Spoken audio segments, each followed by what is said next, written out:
are a very important part of the story. Then you have the mission to millions. And then you have the fact that this is a model that is taking network marketing to a completely new dimension. It is not going through the rules that happened ever in the past. Network, I like the word actually, because what we're doing right now is creating a network here, but actually as the story appeals, it becomes a global network. And the global network is now our social network. And you'll be surprised to know that only maybe 10 to 12% of people now buy a product or a service through advertising. The rest is story-driven. So if I have two products or two services that I can consume and they cost me the same, or one costs even a little more, the one with the more appealing story that appeals to my higher self, it's not just about me, but it's about other people as well, and improving the quality of life, improving the life of a kid with cancer or whatever, that kind of story. It's now known that people will go for that product or service if they have a choice, even if it costs a little more. What I find beautiful about that concept is there's a phrase that is not something I invented, certainly, but it seems to apply to a lot of experiences I've had, and I believe we embody it. And it's the phrase enlightened self-interest. Because I think what seems to be happening now, thank God, is that people are realizing, even people who have no interest in helping anyone, are recognizing that setting up a charitable connection and publicizing that is going to make them more money. So it is still coming from self-interest, but it has a quality of enlightenment about it, because it is giving back to the community or trying to characterize something as doing good, because that recognition is there, that the story and the story is selling. There's an expression that I think has been around sales training forever: facts tell and stories sell. Felt facts will be remembered forever. Facts by themselves will not have that impact. But when you give facts a story, then you give facts a soul. Literally, you give the fact a soul. So, again, I was listening to some of the top people in your company who are making the most money. And what I was realizing is they have a story to tell.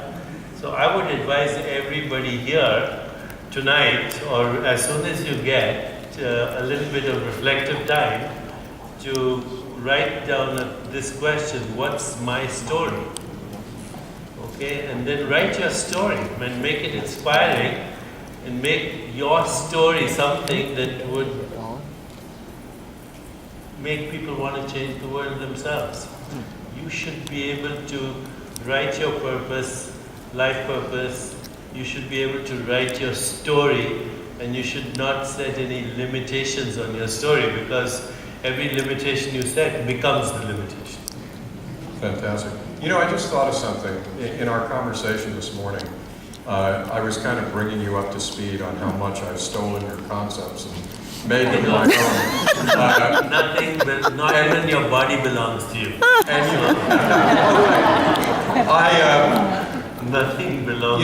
One of the things that I've observed, it was our intent, but I really have been surprised to see it blossom and see the impact of it, is when you have a business model, forget some of the buckets, forget the giving back to the community, but just one element of what takes place when someone devotes their time and energy to North American Power, is that if they succeed, they're only succeeding because they've helped other people to succeed and learn how to do this business and create opportunity, and learn how to create opportunity for other people and create opportunity for other people.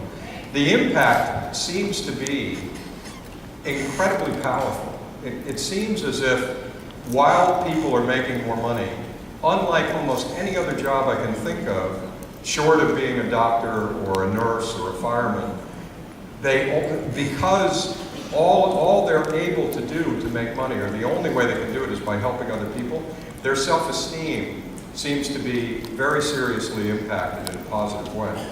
they feel happier and better about themselves as their checkbook goes up. And when I draw a contrast to the old model of network marketing, where in order to succeed, yes, you have to help people, but only 2 of them succeed. And the other 8 people, in order to succeed, you have to convince them to write a check that in your heart, you know most of them are not going to get back. So if you succeed in that model, your checkbook goes up, but your self-esteem goes down. And one of the things that occurred to me is that you speak, and I know your focus very much always encompasses the impact of what happens in the psychology with the physiology. And I would think, and I'd be interested to hear your take on, I tend to think of what we do as benefiting ourselves economically, making us happier in this North American power model. But I suspect it also has an impact on your health. You know, when you're doing something that makes you feel better and better about yourself. It does have an impact on your health. So here's something that I'd like to comment, because you brought up the word self-esteem so many times. There's a difference between true self-esteem and what is called self-image. A lot of people confuse self-image with self-esteem. So self-esteem is what you think of yourself. Self-image is what other people think of you.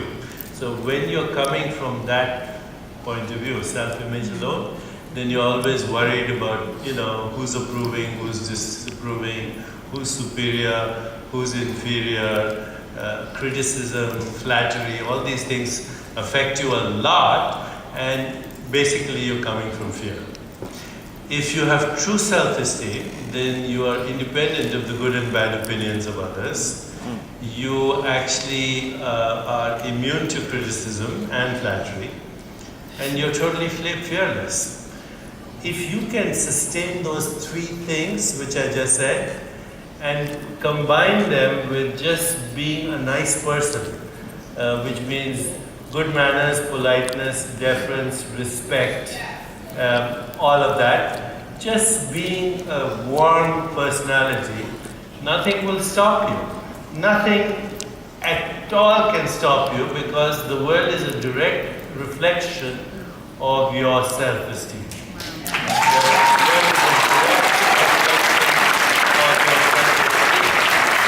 The world is a mirror of who you are in every moment, and if you don't like the reflection, it doesn't help to break the mirror.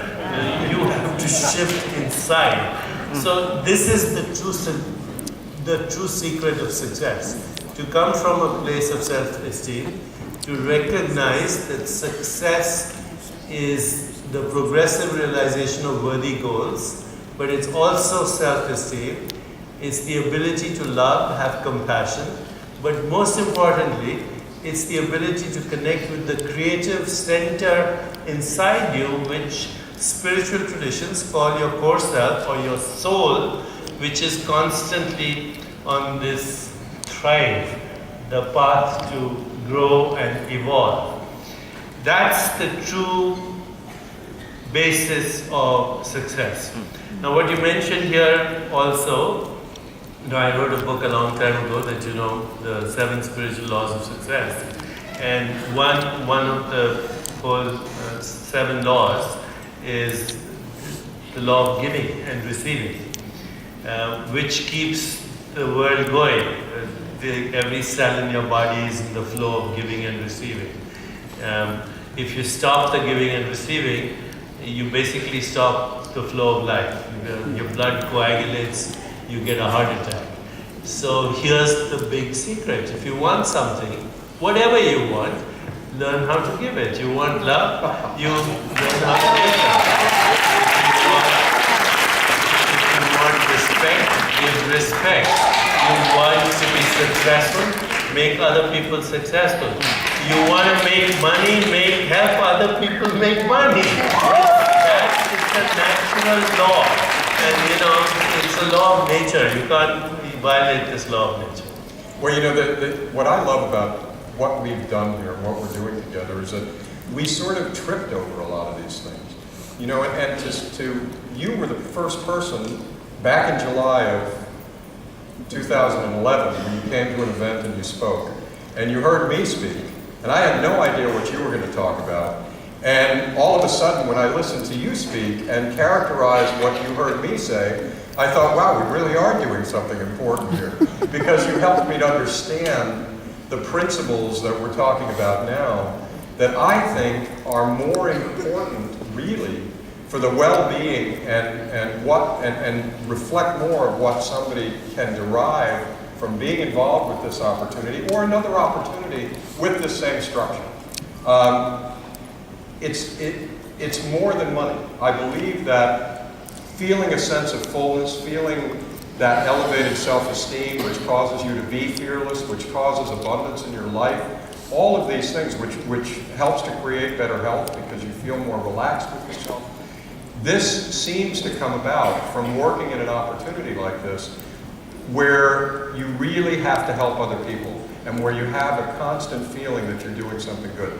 Two people that you referred to that were celebrated on the stage tonight. Jorg Battle. Jorg Battle has 50,000 customers in his organization. What that means is Jorg